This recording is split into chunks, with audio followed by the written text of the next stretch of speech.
Bienvenidos a un nuevo capítulo de este podcast Bloque 12, en donde en esta serie que estamos haciendo nos hemos dedicado a celebrar a nuestros egresados. Es un podcast por medio del cual queremos que todos ustedes conozcan sus carreras y se inspiren a hacer cosas distintas y novedosas que ofrece la formación jurídica. Hoy estamos con Santiago Cadavid, nos recibe en su oficina aquí en el Estadio Polideportivo Sur de Envigado. Santiago, buenos días. Alirio, ¿qué tal? Buenos días. Un gusto tenerlos acá. María, también un saludo ahí en la cámara. Santiago es abogado también de la Universidad Pontificia Bolivariana. Y quisiéramos empezar hoy esta conversación, Santiago, preguntándote qué recuerdos tenés, qué memorias felices tenés del bloque 12, de profesores. Bueno, el bloque 12 sin duda alguna pues, de las mejores experiencias de la vida. Fueron 5 años y medio donde disfrutamos mucho tanto el conocimiento como el esparcimiento, que evidentemente pues siempre está muy de la mano con esa vida universitaria, profesores, grandes maestros. Creo que en la UPB teníamos un privilegio de tener excelentes profesionales, no sé, el doctor Luis Gabriel Botero, Jaime Arrubla, Henry Solano también, Felipe Vivares, de gran recuerdo, el doctor Carlos Jaramillo, penalista, sus clases conocidas de 10 minutos, en fin, entre muchos otros que nos dejan grandes experiencias y grandes conocimientos para la profesión. ¿Alguna anécdota chistosa que te acordes de alguna clase o con algún profesor? Bueno, con el doctor Luis Gabriel Botero, me acuerdo yo que él siempre tenía la clase, era como de 8 a 9, me acuerdo, obligaciones, era quinto, sexto semestre. Entonces él decía, mire, si a mí no me paran, yo sigo la clase y necesito que alguien, porque como no había timbre como en el colegio, yo necesito que alguien me diga ya cuándo son las 9 para terminar. Entonces había una clase cuando él dijo eso, bueno, todo el mundo, 9 y 5, 9 y 10, todo el mundo, pues Luis Gabriel Botero, eminencia, nadie se atrevía mucho como a pararle su clase.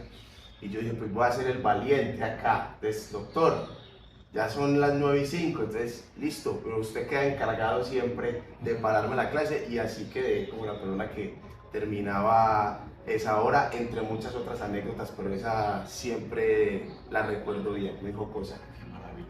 Santiago, ciertamente hoy estás acá en el Envigado Fútbol Club como abogado y también te desempeñas como abogado en otras materias de derecho deportivo, pero sabemos que por ahí no empezaste. Nos gustaría saber cómo fue ese camino, cómo ha sido tu experiencia que te ha traído hoy siendo un abogado joven al lugar y al momento donde estás. Bueno, realmente fue algo sui generis porque pues no todo el mundo sigue ese mismo camino. Mira, yo por cosas de la vida, por afición, coincidencias, pero también mucha insistencia en varias cosas, estuve en los medios de comunicación mucho tiempo, brevemente, porque eso es una historia muy larga con muchas aristas. Desde el 2012 yo escuchaba un programa al que yo llamaba para participar, me ganaba unos premios. Era un programa que versaba sobre trivias de fútbol, óigalo con Rubencho Muneraísmo en radio, que pues todavía está al aire. Y bueno, de yo tanto ir, de tanto participar, de tanto ganar, un día me dijeron, venga, ¿por qué no va? Y nos aporta una persona joven también que le dé pues como otro aire. Y fui, desde ahí quedé enganchado con la radio, empecé a hacer un programa todos los domingos, y vi que pues por ahí como que se me daba bien, sin tener ninguna formación académica, ningún background pues en ese sentido. Me caía bien el tema y bueno, empecé esa entrada al mundo del deporte, particularmente el fútbol hoy, fue gracias a los medios de comunicación, que pues hacerlo empíricamente, pero me fue llevando a estar más en contacto, sobre todo con esa parte tras bambalinas del deporte, ¿no? Y ya pues estuve en otros medios de comunicación, La Voz de la Raza, Caracol Radio, estuve también en televisión, inclusive entre el 2015 y el 2018 casi que dedicado solamente a los medios, y ya luego pues di otro paso y ya empecé a fusionar la carrera con esa pasión, pero el camino fue curiosamente por los medios de comunicación. Y cuando empezaste en el tema ya que diste el vuelco más a la vida jurídica, ¿Cómo fue ese proceso? ¿Empezaste trabajando en firma o en empresa o cómo te enfocaste? Yo ya había trabajado en firma, en ese momento muy enganchado por el fútbol, por el deporte, por estar ahí en la cancha cubriendo los entrenamientos.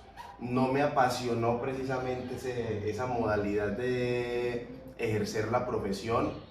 Lo que pasa es que ya año 2018 había hecho un posgrado también en gerencia deportiva, ya académicamente más preparado, y sentía que ya ese ciclo en los medios de comunicación estaba terminando, que ya como que lo que eso tenía para darme a mí ya no tenía de pronto más cómo progresar, y obviamente con todo el respeto por ese oficio del periodismo, pues dije creo que ya yo puedo escalar, puedo ascender, hacer otras cosas, pues dada la formación que también yo tengo. Entonces ya en ese momento se empezaban también, pues uno estando en el medio, se acercaba gente que, bueno, quería buscar algún asesoramiento, sobre todo en temas de reglamentos deportivos, disciplinarios, con lo que uno ya pues tenía cierto contacto, y dije, no, esto es lo que yo quiero. Hablé con mis padres, que ellos siempre han sido un gran apoyo para mí en todos los proyectos, todas las iniciativas, y se presentó la oportunidad de ir a estudiar a Madrid,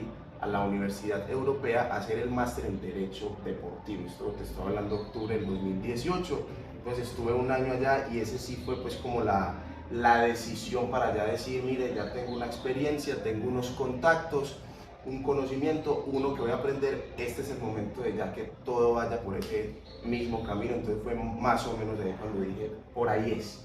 Y ahí empezaste ya a trabajar, ya después de que terminaste el máster, empezaste a trabajar en firma, Sí. y ya luego fuiste haciendo ya tus demás desarrollos hasta el puesto que tienes hoy. Sí, claro, aprendiendo ya mucho, hice ya una práctica Sí, en Sportshare, en Sportshare, exactamente, allá en Madrid, pues que básicamente era de litigios ante los organismos de FIFA y ante el TAS, que es el Tribunal de Arbitraje para Asuntos Deportivos, pues, que tenemos en este mundo.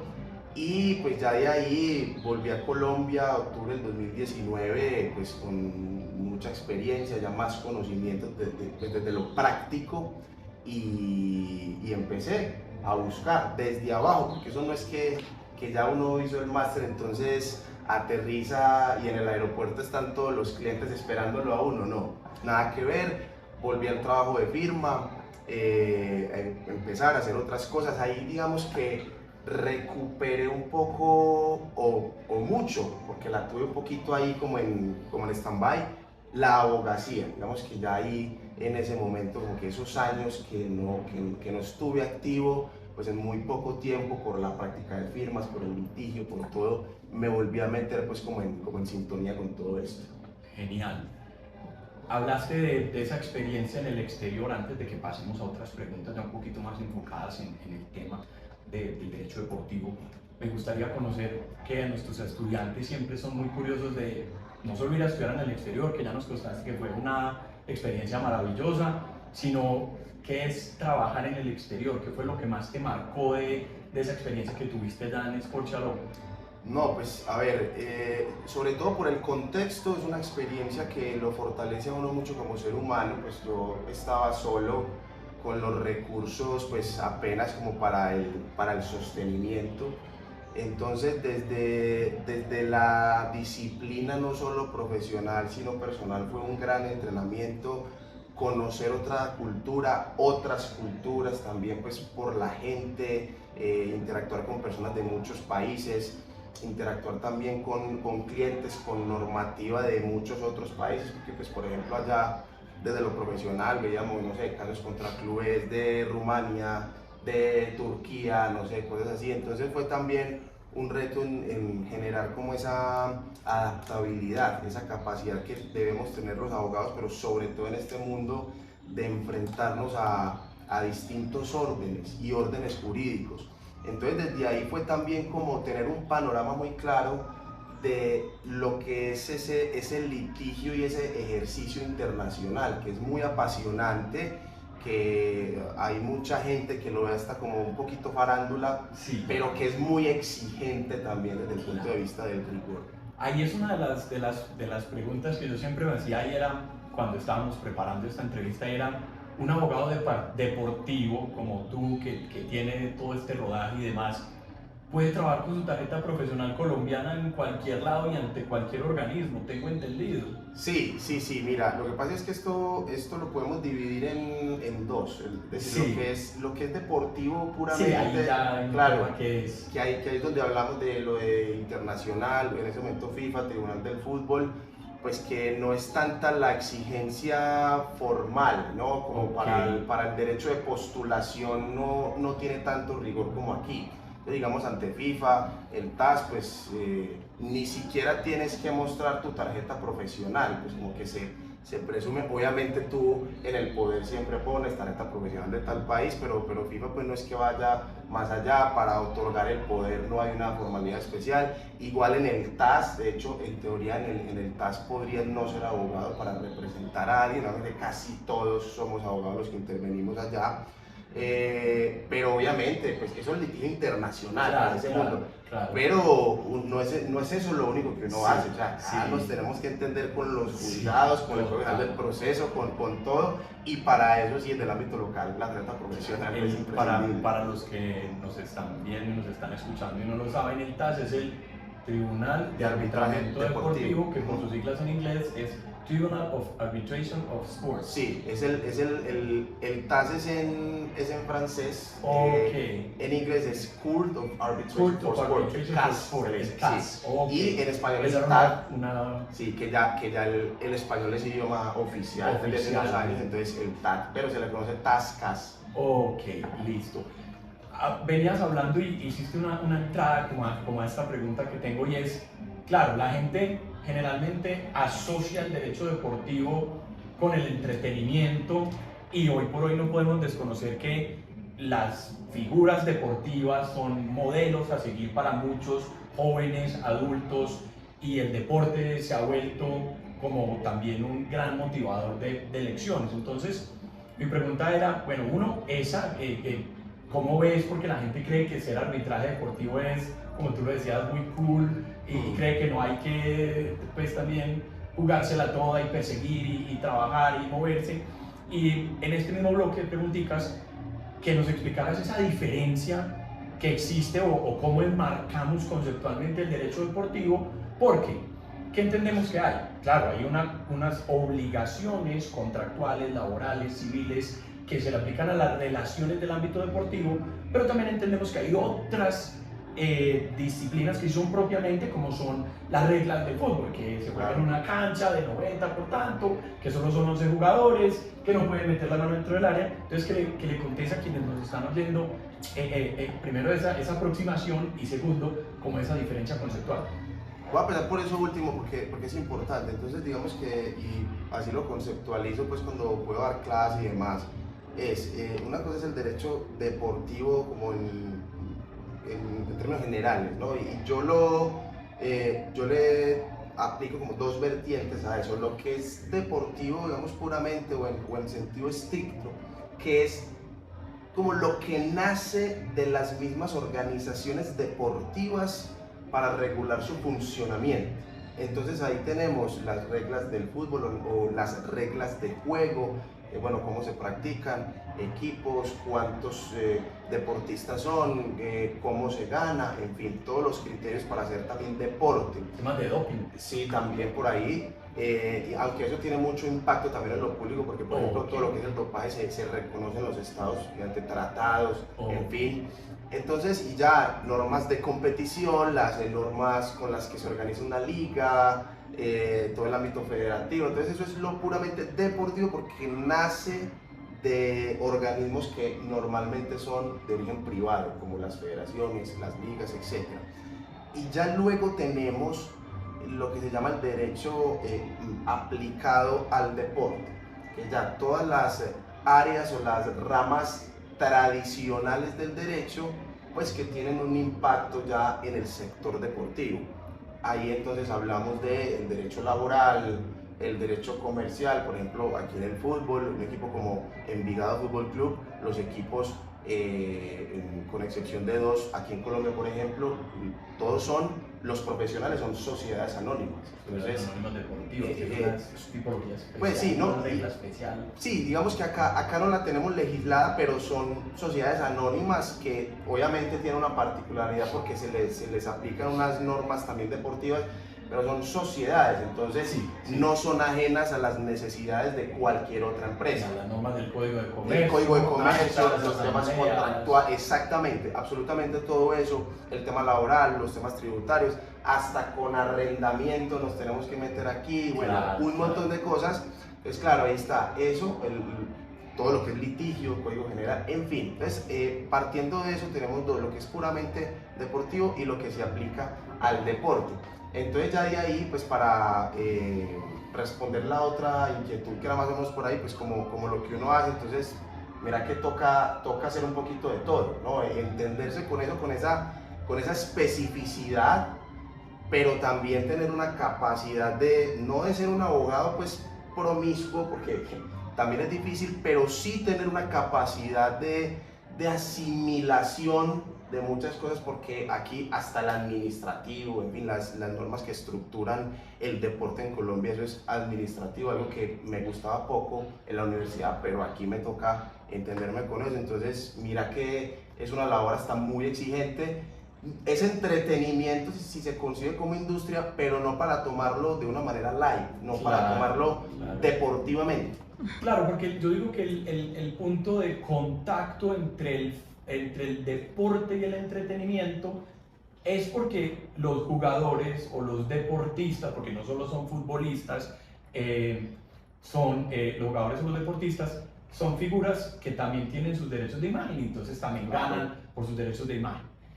Para que vamos a otro bloque de preguntas es, ¿qué enseñanzas, qué casos quisieras reseñar? Sabemos que en el mundo del deporte está el caso Calle Williams contra la Organización Internacional, pero ¿qué otros casos para el que esté interesado en aprender un poquito más del derecho deportivo recomendarías? Y segundo, tú hoy, digamos que a alguien que quiera empezar en el mundo del derecho deportivo, ¿qué le dirías que aprenda? Porque sabemos que aquí hay que mediar con negociación, hay que mediar con contratación, hay que mediar con derechos de imagen, y ¿cuáles serían esas recomendaciones? Bueno, en cuanto a casos, pues ese, digamos, fue icónico aquí, llevado jurídicamente por el doctor Andrés Charria, buen amigo, y eso para los que quieran, digamos así, conocer el dopaje. Las normas han cambiado, pero sin duda alguna, pues casos icónicos aquí. Hay otro que tuvo mucho revuelo en los medios, que fue el famoso caso Nacional versus Tuluá, que fue al TAS, entonces después el TAS, bueno, se dijo, fue al Tribunal Federal Suizo, que dijo que el TAS no tenía jurisdicción para conocer del caso, entonces quedó en firme la primera decisión federativa acá, que eso fue algo que realmente causó pues mucha impresión, se hablaba mucho, nadie entendía como que venga, ¿por qué algo que empezó aquí en Colombia, Comisión del Estatuto del Jugador en DIMAYOR, Federación, qué carajos hace un tribunal de Suiza metiéndose aquí?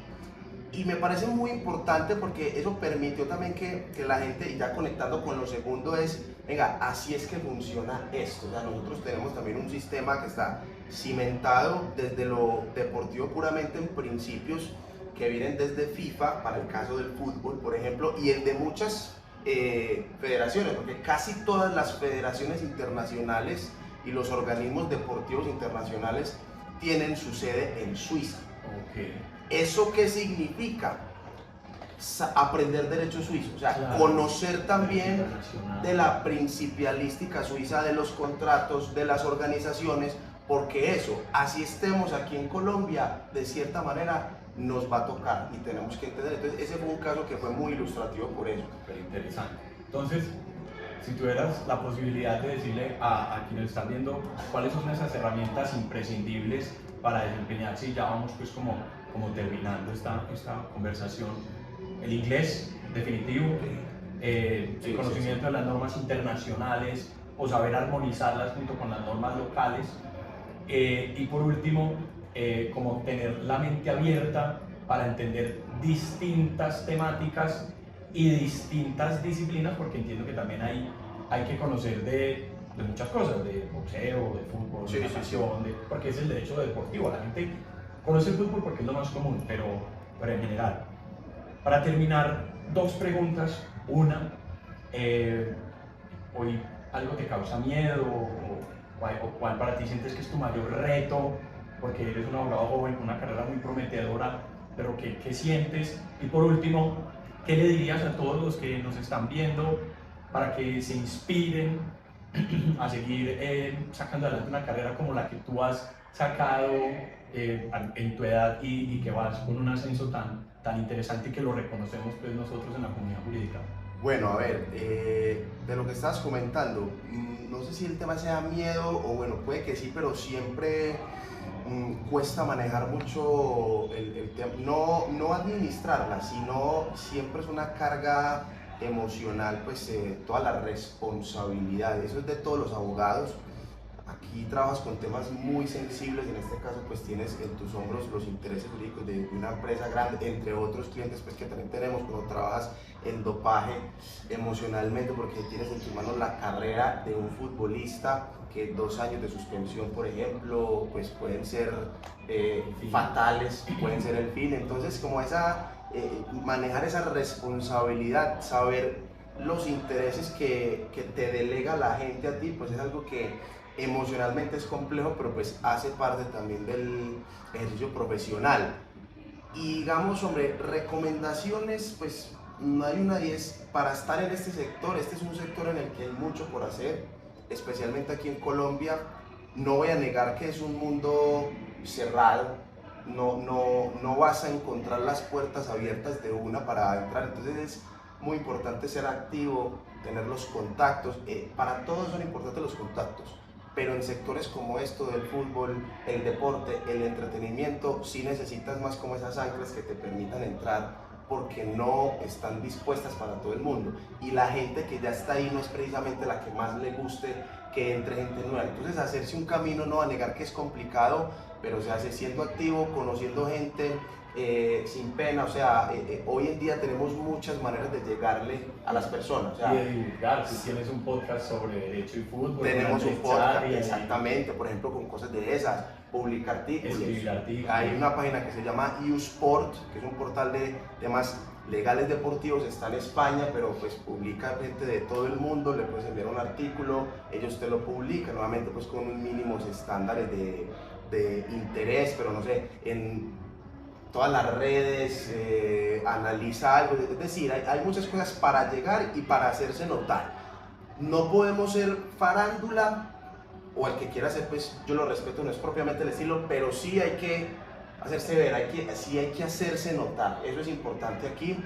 Y yo insisto en esto, Alirio, es el rigor jurídico, o sea, esto también es una especialidad que merece ser tratada con seriedad. Yo discrepo mucho de personas que, no sé, leen algún libro o con un diplomado, un curso o vieron una conferencia y entonces ya ponen en la tarjeta profesional asesoramiento en derecho deportivo. Y con mucho respeto, no me parece responsable, porque si vos sos penalista, vos no vas a hacer con el derecho penal porque viste una película de un penalista o porque viste una audiencia, entonces, no, yo voy a asesorar en penal.